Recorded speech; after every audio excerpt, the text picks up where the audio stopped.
नमस्कार दोस्तों। हमारे देश में सन 2007 में सीनियर सिटीजन के मेंटेनेंस और वेलफेयर को लेकर एक कानून पास हुआ जिसे शॉर्ट फॉर्म में सीनियर सिटीजन्स एक्ट 2007 कहा जाता है। और इस कानून में प्रावधान है सीनियर सिटीजन्स के मेंटेनेंस और वेलफेयर को लेकर।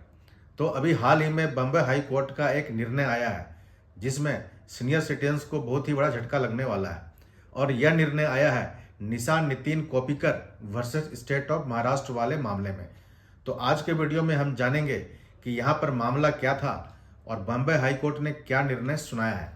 तो आगे बढ़ने से पहले अगर आपने इस वीडियो को, इस चैनल को सब्सक्राइब नहीं किया तो आप पहले इसे सब्सक्राइब कर लें और इसे लाइक करें और शेयर भी करें ताकि ज़्यादा से ज़्यादा लोगों तक यह पब्लिक अवेयरनेस प्रोग्राम पहुँच सके।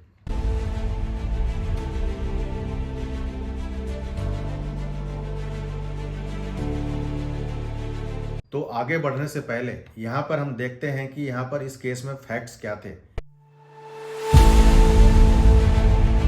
यानी कि यहाँ पर मामला क्या था। तो सीनियर सिटीजन एक्ट 2007 के अनुसार सीनियर सिटीजन वह कहलाते हैं जिनकी उम्र 60 साल या उससे ज़्यादा हो। तो यहाँ पर दो सीनियर सिटीजन हस्बैंड वाइफ होते हैं जिनकी उम्र 72 और 74 ईयर्स होते हैं। और उन सीनियर सिटीजन्स के 3 बच्चे होते हैं, 2 बेटे और 1 बेटी। और वह सीनियर सिटीजन दोनों ही मिलकर नीचे ट्राइब्यूनल में, सीनियर सिटीजन ट्राइब्यूनल में एक कंप्लेंट फाइल करते हैं अपने तीनों ही बच्चों के खिलाफ।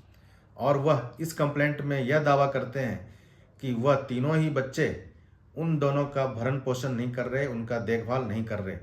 और साथ में यह भी दावा करते हैं कि वह तीनों ही बच्चे उन्हें टॉर्चर कर रहे हैं और उनके साथ जो है मिसबिहेव कर रहे हैं और टॉर्चर कर रहे हैं। तो इस तरह से सीनियर सिटीजन उन तीनों ही बच्चों के खिलाफ नीचे मेंटेनेंस ट्राइब्यूनल में मेंटेनेंस के लिए, भरण पोषण के लिए दावा फाइल करते हैं। अब नीचे ट्राइब्यूनल में वह तीनों ही बच्चे अपने जवाब दावा लेकर आता है। तो वहाँ पर जो एक बेटा होता है वह तो मेंटेनेंस के क्लेम को एक्सेप्ट कर लेता है, यानी कि वह मान लेता है और वह एग्री कर जाता है अपने माता पिता के मेंटेनेंस के लिए, भरण पोषण के लिए। लेकिन जो बाकी के 2 बच्चे थे, एक बेटा और एक बेटी, वह दोनों ही उस मेंटेनेंस पिटीशन का विरोध करते और वह वहाँ पर कहते हैं कि उनके पेरेंट्स ने कई सारी प्रॉपर्टी को सेल आउट करा है, एंसेस्ट्रल प्रॉपर्टी को, फैमिली प्रॉपर्टी को, और उसके सेल प्रोसीड से उन्हें काफ़ी सारे ब्याज की रकम आ रही है। और वो दोनों बच्चे यह भी कहते हैं कि वो दोनों सीनियर सिटीजन्स और एक भाई, उनका मतलब एक बेटा, वह तीनों ही एक तरफ मिले हुए हैं और वह तीनों ही मिलकर सारी फैमिली प्रॉपर्टी को बेचकर उसके सेल प्रोसीड्स को अपने पास रखे हुए हैं और उसका अकाउंट्स क्लियर नहीं कर रहे। तो इस तरह से जो 2 बच्चे हैं वह दावा करते हैं कि जो सीनियर सिटीजन उनके माँ बाप हैं वह उनकी इनकम सफिशिएंट है उनके भरण पोषण के लिए और इस तरह से उनके मेंटेनेंस के लिए सफिशिएंट है। अब आगे चलकर वहाँ पर मेंटेनेंस ट्राइब्यूनल ऑर्डर पास करती है और अपने ऑर्डर में तीनों ही बच्चों को मेंटेनेंस के लिए कहती है। और मेंटेनेंस ट्राइब्यूनल ऑर्डर पास करता है 2 बेटों के लिए कि वो दोनों बेटे मिलकर 10-10 हज़ार रुपये पर मंथ पेरेंट्स को दें।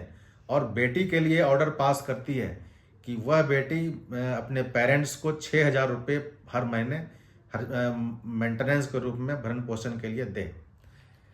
अब जो है तीनों बच्चों में से एक बेटा वह तो उस ऑर्डर को एक्सेप्ट कर लेता है, यानी कि उसे जो ऑर्डर किया गया था 10,000 रुपये देने को वह एक्सेप्ट कर लेता है। लेकिन जो 2 बाकी के बच्चे थे, एक बेटा और एक बेटी, वह दोनों ही हाई कोर्ट आ जाते हैं रिट में और हाई कोर्ट में रिट फाइल करते हैं, उस ऑर्डर को चैलेंज करते हैं। और यहाँ पर वह हाई कोर्ट में क्लेम करते हैं कि उनके जो माता पिता हैं वह उनकी इनकम उनके भरण पोषण के लिए सफिशिएंट है, काफ़ी है। और साथ में वह यह भी दावा करते हैं कि सेक्शन 9 सीनियर सिटीजन एक्ट में मैक्सिमम मेंटेनेंस 10,000 का प्रावधान किया गया है। तो नीचे का जो ऑर्डर है 10,000 रुपये पे करने का मंथली, वह सस्टेनेबल नहीं है, वह जस्टिफिएबल नहीं है। तो इस तरह से अपने अपील में, यानी कि रिट में, दोनों ही पिटिशनर वहाँ पर हाई कोर्ट में अपने मामले को रखते हैं। अब हाई कोर्ट इस मामले में निर्णय देती है और सबसे पहले सेक्शन 9 सीनियर सिटीजन एक्ट पर आती है। जिसमें यह प्रावधान किया गया है कि नीचे की ट्राइब्यूनल एक सीनियर सिटीजन को मैक्सिमम 10,000 रुपये मेंटेनेंस के रूप में दिला सकती है, ऑर्डर कर सकती है। फिर हाईकोर्ट इसमें ऑर्डर करती है कि अगर एक सीनियर सिटीजन को उनके सारे बच्चों को 10,000 रुपये पे करने का ऑर्डर करती है तो वह सभी के साथ सही नहीं होगा। यानी कि अगर किसी सीनियर सिटीजन के एक बच्चे हैं तो वहाँ पर तो उसे भरण पोषण के रूप में 10,000 मिलेंगे, लेकिन अगर किसी सीनियर सिटीजन के 4 बच्चे हैं तो वहाँ पर उसे भरण पोषण के रूप में 40,000 रुपये तक, अगर 4 बच्चे हैं तो 40,000 रुपये तक का मिल सकता है, जो कि ठीक नहीं है, सही नहीं है, पैरिटी पर सही नहीं है, जो कि पैरिटी पर सही नहीं उतरता। तो हाई कोर्ट ने यहाँ पर जो निर्णय दिया है उसमें यह कहा कि अगर किसी सीनियर सिटीजन के ज़्यादा बच्चे हैं, एक से ज़्यादा बच्चे हैं, तो वह सारे मिलकर उन्हें मैक्सिमम 10,000 तक मेंटेनेंस दे सकते हैं और यह ऑर्डर नीचे की ट्राइब्यूनल कर सकती है। तो इस केस में यहाँ पर हाई कोर्ट ऑर्डर करती है कि यहाँ पर चूंकि 2 सीनियर सिटीजन हैं तो दोनों को ही मैक्सिमम 20,000 रुपये महीने का मेंटेनेंस के रूप में दिया जा सकता है, वह भी सारे बच्चों के द्वारा ज्वाइंट रूप में, कंबाइंड रूप में, ना कि अलग अलग। फिर हाई कोर्ट यहाँ पर निर्णय देता है कि चूंकि उनका एक बेटा 10,000 रुपये मेंटेनेंस पे करने को एग्री कर गया है तो यहाँ पर उसे 10,000 रुपये महीने के देने होंगे और बाकी के 10,000 रुपये जो है बाकी 2 बच्चे उन्हें देंगे, जिसमें से हाई कोर्ट बेटा को 6,000 रुपये और बेटी को 4,000 रुपये मेंटेनेंस के रूप में देने का ऑर्डर करती है।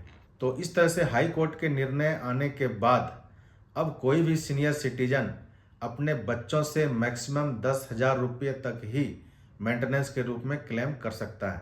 अगर उनके एक से ज़्यादा बच्चे हैं तो वह सारे मिलकर उन्हें 10,000 रुपये मैक्सिमम देंगे और अगर उनके एक ही बच्चे हैं तो वह अकेला उन्हें 10,000 रुपये तक मेंटेनेंस के रूप में देगा, ना कि वह सारे बच्चे अलग अलग 10,000 रुपये उनको देंगे। तो इस तरह से हाई कोर्ट का यह निर्णय सीनियर सिटीजन्स के लिए एक बहुत ही बड़ा झटका है, जिसे कि उन्हें एक्सेप्ट करना ही पड़ेगा। तो आज के वीडियो में इतना ही। धन्यवाद।